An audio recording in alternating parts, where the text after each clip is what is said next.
Welcome to the Deep Dive. Today, we're plunging into a topic that, well, it touches so many of us, doesn't it? Whether you're looking at new career paths, maybe planning some travel, or, simply wanting to connect with more people globally.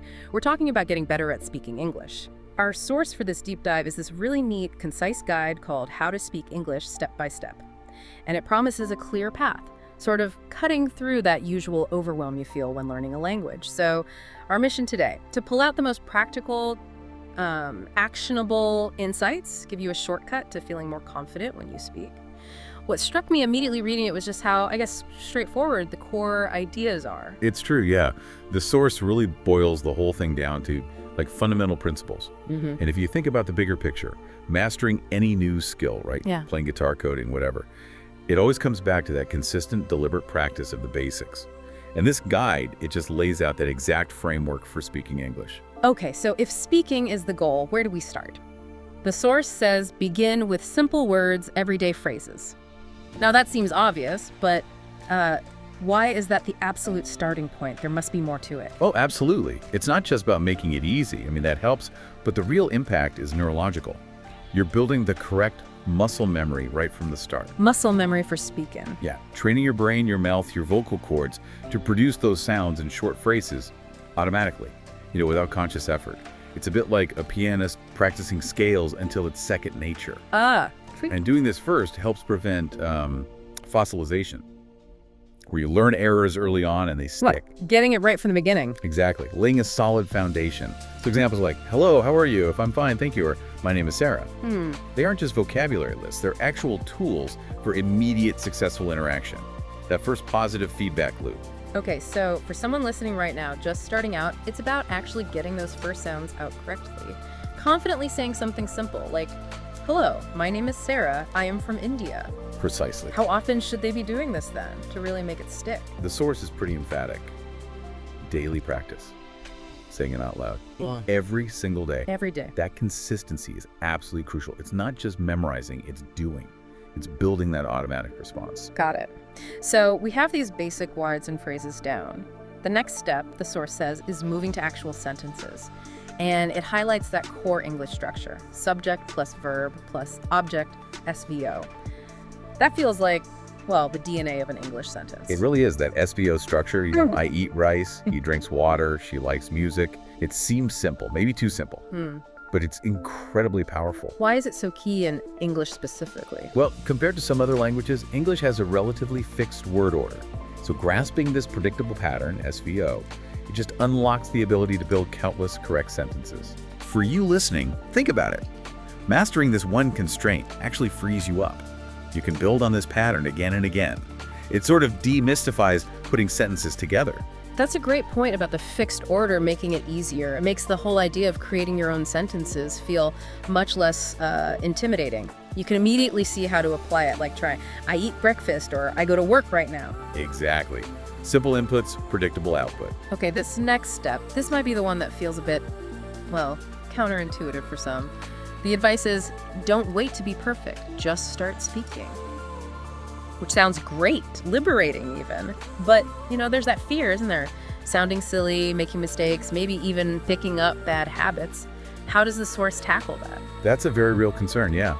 And the source gives some really practical ways around it. It suggests talking to yourself or using a mirror. Talking to yourself? Yeah, it sounds maybe a bit odd, but completely removes that pressure of someone else listening or judging. Okay. You're creating this safe space, basically, low-stakes practice. So you could literally just narrate what you're doing. Like, okay, I am brushing my teeth now, I am cooking dinner, I am watching TV. Precisely. Turn your daily routine into practice time. That's clever. And this kind of everyday, low-pressure practice, it builds fluency, it builds comfort, it shifts the focus away from this impossible goal of perfection towards actual noticeable progress. You're just normalizing speaking English in your own life, making it part of your day. I like that, normalizing it. Okay, then the source connects listening and speaking. It says good speakers are good listeners and introduces this technique called shadowing. Shadowing. What exactly is that, and why is it supposed to be so effective, like an accelerant? Right, shadow. It's not just passive listening, like having the TV on in the background. It's very active mimicry. Mimicry. Yes. You listen to, say, a bit of an English podcast or a line from a show or movie, Yeah. and then you immediately try to copy exactly what you heard. Immediately. Right away, aiming for the same words, same speed, same rhythm, same intonation. What's so brilliant about it is that it trains your ear and your mouth simultaneously. Ah, okay. Both at once. Yeah, you're tuning your ear to the nuances, the pronunciation, the melody, and the language. And you're physically making your mouth and vocal cords reproduce those patterns in real time. It's kind of like learning music by ear, but for language. It bypasses some of the overanalyzing part of the brain Right. and taps into that innate human ability to imitate. Lots of advanced learners swear by it for reducing their accent and sounding more natural. So if the person on the podcast says, I really like pizza, you just immediately repeat, I really like pizza. Trying to match them exactly. Exactly that. It sounds simple, but doing it consistently is incredibly effective for moving beyond just knowing words to actually producing them naturally. That makes sense. It bridges the gap. It absolutely does. If you connect it back to the bigger picture of language learning, shadowing really speeds up absorbing those natural speech patterns. Much faster than just memorizing rules or vocabulary lists. Yeah. It's active listening that translates directly into better speaking, better pronunciation, more authentic sounding English. Okay, powerful stuff. Okay. Which brings us to the final piece of the puzzle, and it feels like maybe the most important one. Be confident. The source just lays it out. You will make mistakes, and that's okay. But, that's easier said than done. How do you actually build that confidence when you feel vulnerable, when you know you're making mistakes as you speak? Yeah, that's the million-dollar question, isn't it? The key here is the underlying philosophy, the mindset. The source emphasizes viewing every single time you speak, even if it's imperfect, even if you stumble, as an improvement, as progress. So every attempt counts. Every attempt counts. It's about celebrating the effort, celebrating the progress, not demanding perfection right out of the gate.